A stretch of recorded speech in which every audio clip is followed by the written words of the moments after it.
कुही तहसील कार्यालयातील एका शिपायाचा नागरिकांशी संवाद साधतानाचा व्हिडिओ सोशल मीडियावर सध्या मोठ्या प्रमाणात व्हायरल होत असल्याची माहिती समोर आली आहे। या व्हिडिओमध्ये संबंधित शिपाई नागरिकांना तहसीलदारांना थेट अर्ज देता येत नसल्याचे सांगताना दिसत असल्याचा दावा करण्यात येत आहे। कसं काय आहे तावक जाऊ काय करायचं? कोण म्हणते साहेबांना अर्ज नाही दिला जातो? कोण म्हणते साहेबांना डायरेक्ट अर्ज नाही देत म्हणून? कुठे जी आर आहे? साहेबांनी घेतल्यानंतर साहेबांना अर्ज देऊन साहेबांसोबत फोटो घेतले जाते, त्यानंतर मग आवक जॉब मध्ये दिलं। डायरेक्ट दोन्ही काम केलं करता येते, डायरेक्ट तहसीलदाराला देता येते किंवा डायरेक्ट आवक जॉब मध्ये देते, दोन्ही आहे प्रोसिजर। आपण कर्मचारी का? कुठलं पोस्ट कुठलं? हा काय ना? प्रमोद खांडेकर। तुमचं ओळखपत्र कुठे आहे? गाडी ठेवायसाठी शासनाने ओळखपत्र दिलं? एक मिनिट, शासनाने ओळखपत्र गाडी ठेवायसाठी दिलं की प्रथम म्हणजे दर्शनी विभागावर लावायसाठी दिलंय? हा, तुम्ही आम्हाला शहाणपणा शिकवता की साहेबांना डायरेक्ट पत्र देता येत नाही म्हणून? व्हायरल होत असलेल्या व्हिडिओनुसार तहसील कार्यालयात अर्ज थेट तहसीलदारांकडे न देता तो प्रथम आवक जावक विभागात जमा करावा लागतो असे संबंधित अधिकाऱ्याने सांगितल्याचे दिसत आहे। मात्र याबाबत नेमका शासकीय नियम काय आहे याबाबत नागरिकांमध्ये संभ्रम निर्माण झाला आहे। तुमचे व्हिडिओ समजले ना? खारगे साहेबांना पाठवणार सर? तुमचे पण ओळखपत्र नाही आहे? बनवायचं आहे? ओके। किती महिने झाले सर? किती महिने झाले? पहिले कुठलं होतं ओळखपत्र? कामतीचं? तर तो जुनं घालू शकता ना तो? मग घालायचं ना सर? खारगे साहेबांना मी व्हिडिओ पाठवणार आहे का? व्हिडिओ मध्ये आहात तुम्ही सीसीटीव्ही याच्यामध्ये? हे आमचं अर्जाचं बघा। पहिलं अर्ज कुणाकडे गेला आणि 4 तारखेपासून काय झोपा काढता की काय करता विचारा डिपार्टमेंटवाले।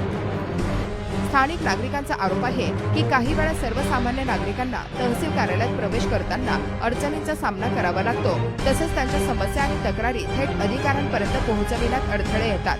त्यामुळे नागरिकांच्या प्रश्नांचे निराकरण कसे होणार असा सवाल उपस्थित केला जात आहे।